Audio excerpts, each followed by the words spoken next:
Ito ang DXDR 981 sa Dipolog, numero 1. Tatak RMN.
Ikaw lamang, O Ginoo, ikaw lamang og dili kami ang angayng pasidunggan. Tungod sa imong gugma nga walay paglubad ug sa imong pagkamatinud-anon. Nganong mangutana man kanamo ang kanasuran.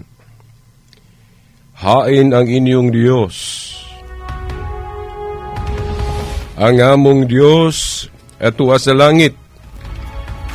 Ang iyang buhaton, ang gusto niya, ang ilang mga Diyos, hinimo sa plata o bulawan, mga binuhat lamang sa tao. May mga baba sila apan dili makasulti. May mga mata apan dili makakita. May mga dalunggan sila apan dili makadungog. May mga ilong apan dili makasimhot. May mga kamot sila apan dili makahikap. May mga tiil apan dili makalakaw. Ug dili gani sila makatindog. Ang nagbuhats sa mga Diyos-Diyos ug mga Diyos-Diyos managsama ug mauusab ang misalig sa mga Diyos-Diyos. Katawhan sa Israel, salig sa Ginoo, nagtabang siya og nanalipod kaninyo. Salig sa Ginoo kamong mga pari sa Dios, siya ang nagtabang og nanalipod kaninyo.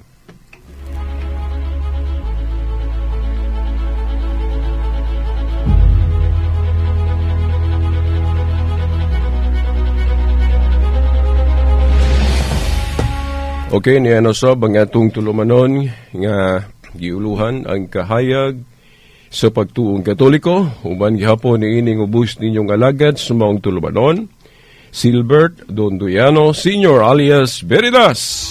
Okay, sa gihapon nagmagkauban nato din hino sa technical side ang atong mga kasama nga radyoman. Kasamang Danny Luod o gusab si Itax Ilumba. Ug sa gawas, magkauban sab nato, no? Si Igsoon Reynaldo Cuenca, ug usab nakita na ko ganina, usab si Igsoon Gion Ilumbaring. Okay, atong timbaya pod sa atong amahan dinhi sa istasyon.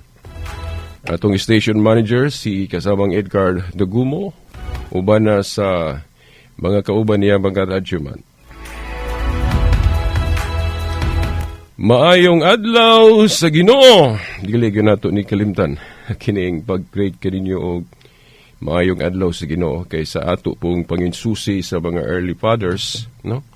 At labi na kadtong mga direct gyud nga tinun-an sa mga apostol sama ni Obispo Ignacio, Policarpo ug uban pa nga mga fathers, no? Panganaunang Kristohanon, no? ay naghiusa sila sa pagtawag ni ining adlaw sa pagkabanhaw ug adlaw sa Ginoo. Ug atong ipahinumdum pod nga tinuod nga sa daang kasabutan Saturday o 7th day of the week ang adlaw sa Ginoo.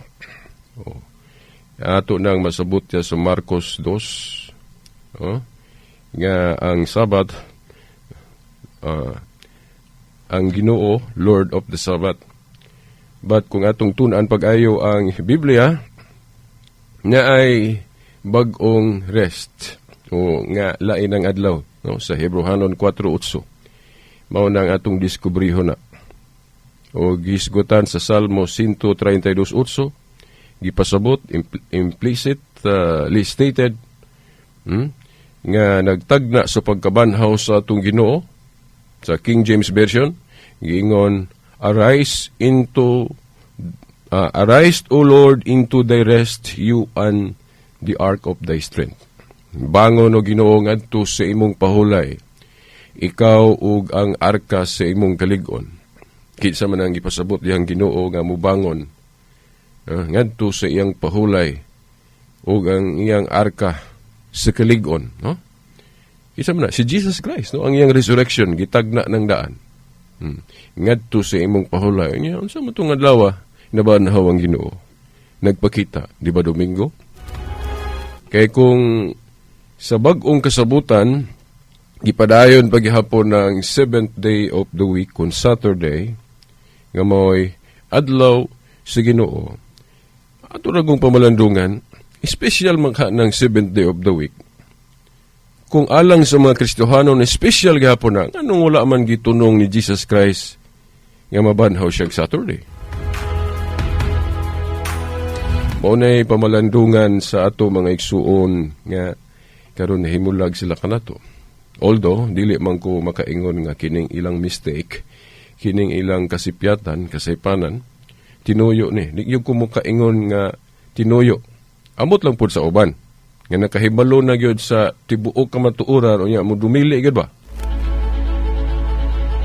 Pero I believe, no, daghan kong mga kaila, mga amigo nga mga Seventh-day Adventist nga very honest.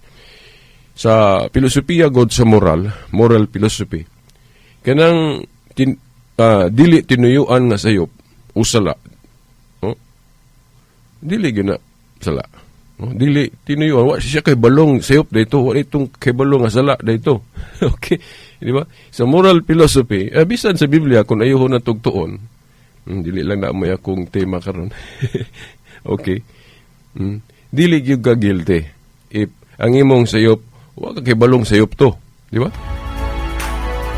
Kay ang sin transgression of the law o nang Korinto 4:3. Ya wa ka kay balong nga sayop dito o sala dito, saan nimo pagka-guilty ana? Na dili man na pareha sa balaod sa tao nga ignorance of the law excuses no one. No? Dili kay na, no, kung atong balansiho na no, reasonable na diri sa balaod sa tao. Reasonable na diri sa balaod sa tao kay di man gud kining atong mga huwis, kining mahukom, maghukom na. Di man gihibalo kung sa gyud tinuoray yung gibati diha sa tao o ginahuna. So aron po dili ka iskapar. Aron dili pod maka-iskapar tong moingon nga, uy, wa man ako to gituyo. So, basig na makakla na. So, giingon ana na lang pagbalaod sa diri sa yuta nga sanglit dili kasigurado na mga huwis nato o bisan kita mismo sa pagtagna unsa gyud ang tinuoray gibati o nasa hunahuna sa tao mo nang giingon ana na lang na ignorance of the law excuses no one. Mo nang magbantay ta, magpakisayod gyud tas balaod parang kita masipyat kay nasayod ta og sa wala silutan gyud ha. Himuon yun ang guilty, di ba? Pero sa moral philosophy, pahibawon yun sa Diyos. Dili siya taon magpatakag silot na to nga iparihas, nga ignorante lang ka, dayon mag-guilty ka. Pahibawon yun ka nga nasayop ka o sayop to imong gibuhat o sala to, di pa ka mag-guilty. Pero huwag kang kahibalo, huwag kang kahibalo. Kung saan mo pagka-guilty diha? Now, I believe nga daghang mga Seventh-day Adventists ang very honest. Nagtuo lang yun sila nga kanang rest day nga 7th day of the week, gipadayon yun na. Kaya naamang good po yung mga bersikulos Biblia nga sa bag-o pa nagsugod-sugod si Kristo pag establish sa iyang kingdom, New Covenant Kingdom, ang simbahan. Wala man good niya insigida good nga Domingo dayon. Okay. Gitahod pa man niya, girespeto pa man niya ng Jewish Sabbath. Okay. Sa Mateo 5:17,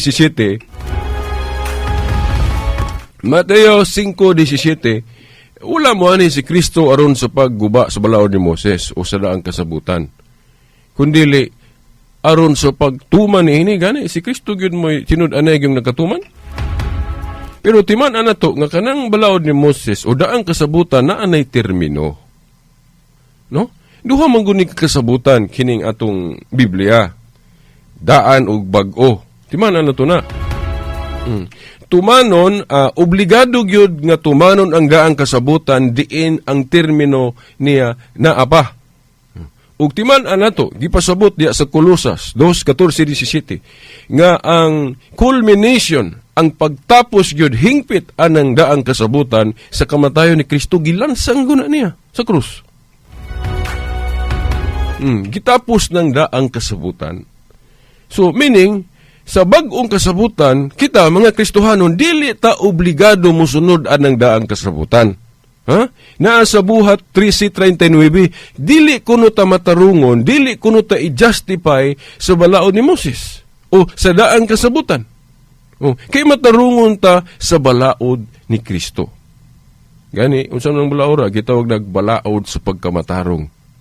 Nga kung atong tun-an wala gi-apil isip barahan sa pag-justify kanang katong mga ceremonial essence of the law sa daang kasabutan. Now, boy no, maingon sila nga sa ato pabiritas daang kasabutan, apil man tong moral law, 10 commandments, gitapos mo itong apil. Now, timan ana to nga dili magud mo nagsama ang balaod. Naamanggoy mga balaod nga ang iyang essence natural o moral. Nga, bisag bag-ong kasabutan na taron, i-apil gihapon na, kay natural man guna. Common, mo na gitawag ito, common law. Nga, bisan pag bag-ong kasabutan na taron, dili gyud ta kaako pag-usub, ana, kay ma-illogical man. Pero saan nang ayaw pangawat, ayaw pagsaksig bakak sa imong isig katao, di ka manapaw, ayaw pagbato ng laing Diyos, gawas ni Yahweh. Matuod nga Diyos. O kana, mga moral na nga, bisag bag-ong kasabutan na ta, dili gyud na nato nausbon. Pero kanang ang iyang si essence gali ceremonial, now, ug unsa tong ceremonial sa daang kasabutan, mao toy gitapos ni Kristo sa krus. Ato pa kita sa New Testament, pwede po ta maghimo na pog bag-ong ceremonial essence of the law. Kay bag-o naman, unsaon pag-ingon nga New Testament na taron niya maura po dahil gihapon sa daan.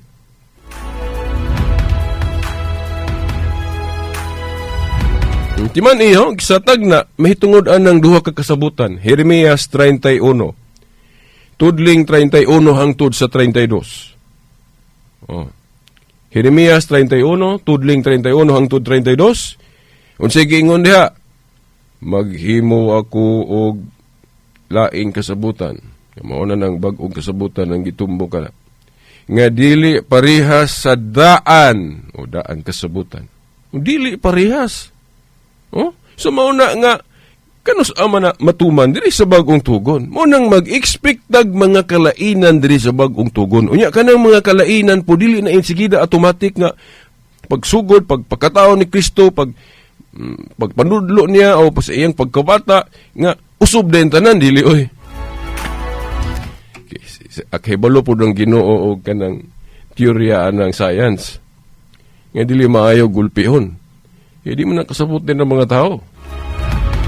Kana bitawng mga adik-adik, nga na-adik na sa droga, sa siyensya, sa panghuna-huna sa mga doktor, makadaot mong kuno gulpihon, labi na itong mga adik na yung kayo.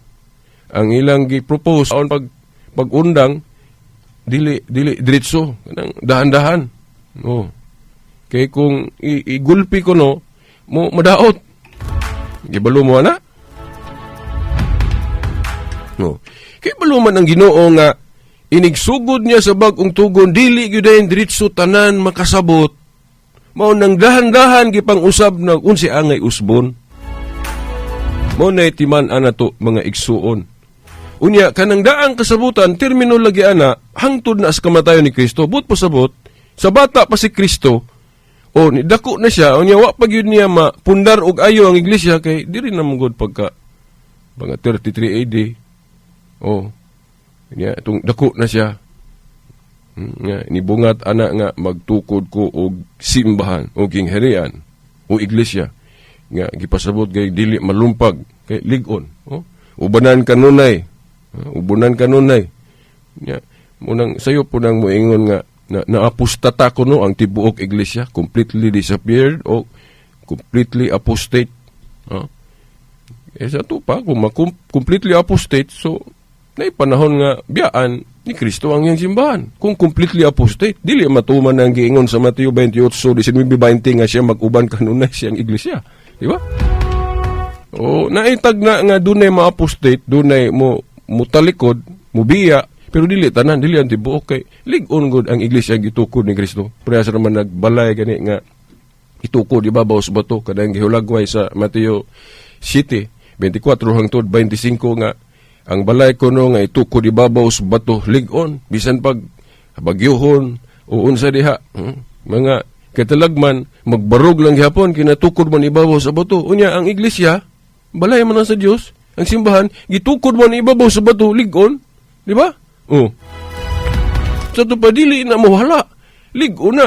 Daw, naay mga guba siguro katong mga sakop nga dili lig-on ang ilang pagtuo o mga guba to sila. Pero sila nagbalay biya ngani nga lig-on lagi kay natukod ibabaw sa bato, sakto gid ang pundasyon. Dayon mao nang ang haligi sige ra gabarog kay natungtong man gyud sa bato. Pero siguro katong plywood dito, bungbong, katong sin siguro dili kayo, dili itong baga. Huyang, amoro to yung mga guba, mga buslot, katong bungbong, mga guba. Pero dili, nung kagyod nga ang tibuok, kaya na, tukod man ang ibabaw sa bato.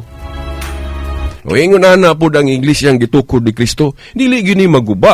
Na ay maguba, kantong mga sakop, nga dili lig-on ang ilang pagtuo. Di ba? Nga, sayon na limbungan sa mga false preachers. Di ba? Umuro to sila mga tagak, pero dili yun ang tibuok. Mauna nga, sa katekism, giangkon man wa man yun mo dumili ang simbahang katoliko nga si Kristo never fails. Wala yun mapakya sa pag-respect anang Jewish Sabbath. Labi na itong wa pa siya mamatay. No? Kaya Hudiyo good po siya. Gani, dili lang kay kanang Saturday Sabbath ang girespeto ni Kristo, katong sa wa pa siya mamatay. Na? Dili lang kana. Ang katupong mga ceremonial feasts, katong mga pista nila sa karaan, si Kristo tigapilan magpista sa mga Hudiyo. Di ba? Gani, ang Adventist ron, kanang nagbantay sa adlong ikapito ka adlaw semana, no? Nabahin man na sila, kinaang po kinihibaw ang mga sabadista nga naa sila pista, kay ingon lagi sila nga si Kristo tigtambungan ng pista. Kining Seventh-day Adventist, siguro, wala lang yun sila kahibalo ba unsay tibuok ka matuuran mo nang makaingon ko kining Seventh-day Adventist Judaism ni semi Judaism kina apa man gyoy karaan hinuna na po'y bag-o ang ilang bag-o kay hingtuo sila nga kadtong mga pista sa karaan gitapos sa cross mo na nga sila pista kanang sa kulusas ba di ba di ba Muna ilang makaingon ta nga sakto sila diha. Pero ang pangutana kay dili man gud sila tinuod nga simbahan, wa silang kahibalo nga ang New Covenant Kingdom pwede maghimog bag-ong pista, bag-ong ceremonial practices because anang authority nga gihatag ni Kristo sa iyang simbahan binding and loosing. Ang inyong idili diri syuta idili sa langit, ang inyong itugot kanang sa Mateo 18:18. Di ba? Okay, ang simbahan, gitagaan mag-authority sa pagdili og pagtugot, unya kaysa New Covenant, mao man na, gitagaan man ana ang authority sa ato pa, it is valid o rightful o makatarunganon kung ang tinuod nga simbahan maghimo pog bag-ong mga pista. So, mao ni ato mga pista ron sa Katoliko bag-o. Kay, nga naman unsa may nag-validate ani, ang iyang gahom, binding and loosing, Mateo 18:18, mao na nga, para nako, ang Seventh-day Adventist, honestly lang siguro, nagkulang lang yun og nahibawan sa mensahe yun sa tibok Biblia. Kaya dili man nila tagag importansya ng authority sa simbahan. Mateo 18:18, ang inyong idili syuta, idili sa langit, ang inyong itugot. Now, mga igsuon, naabiyay gihukman sa mga obispo. Kanang gitawag na tog magisterium. Nga hingtuo sila tanan, kanang nagtuo sa Biblia. Kibalo mo? Nga wala nahimo sa mga apostol sa ilang panahon. Unsa man ba, ako gining balik-balikon, pero hindi gyud mo malimot nya katungwa pud kahibalo, masayod. Moingon man gud sila, authority sa mga obispo, wala na, di ta motuwa na kay mga apostol ra gyud. Ayaw ng mga obispo kanang giingon nila nga mga successor ay na sila kay wala na sila labot, wala na sila authority.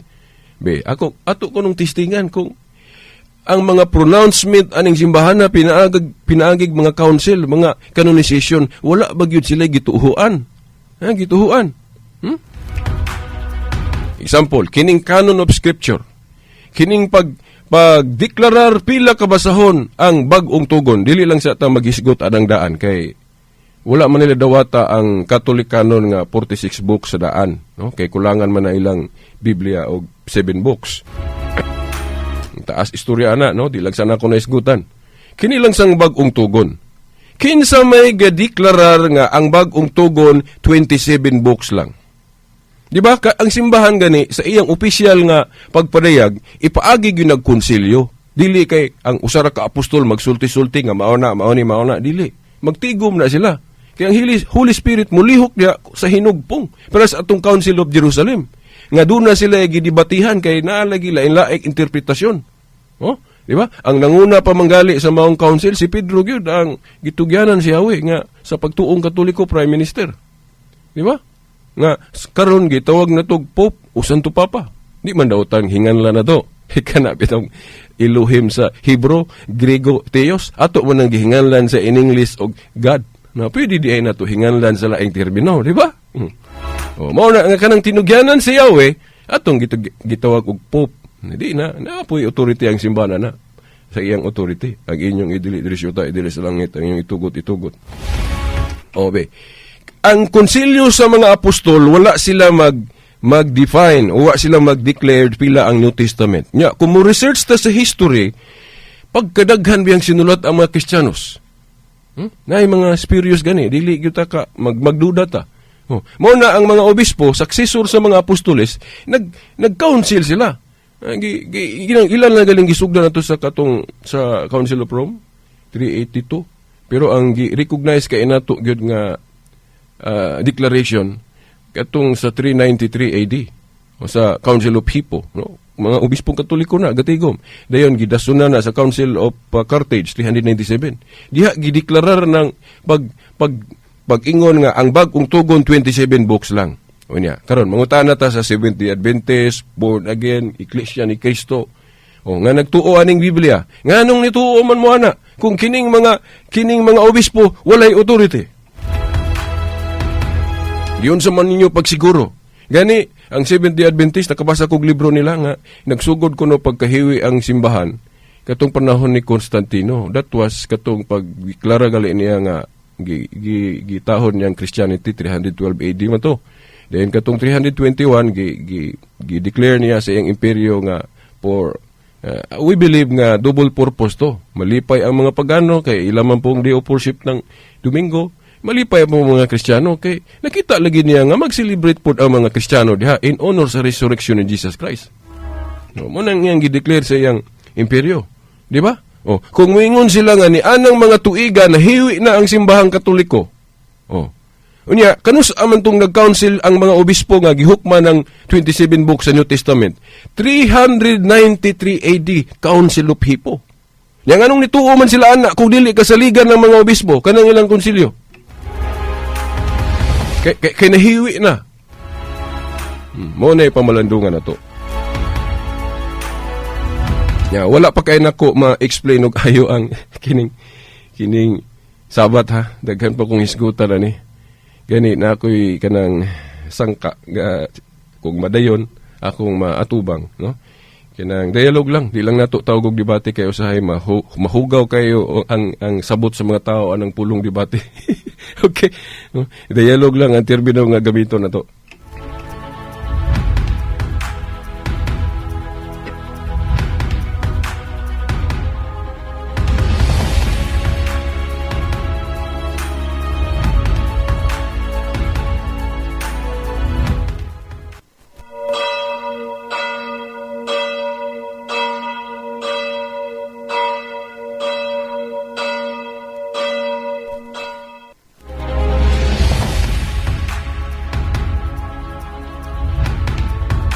Okay, wala man tayo igong panahon, unya alauna, basig maka-appeal ko sa sangka. No? Kung makasayo ko, kung apa ko'y time, akong i-explain to nga bahitungod sa idols kay last Sunday, wala na ko ka-istorya gyud katubag atong mahitungod sa mga Diyos-Diyos. Kiwa na time, nadugay magugog abot.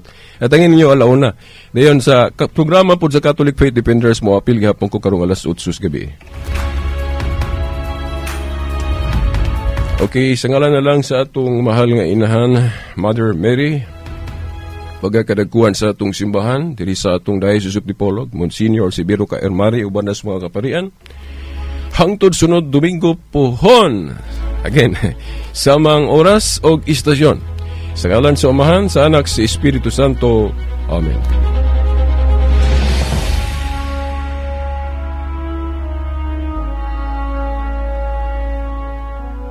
DXVR Tatak RMN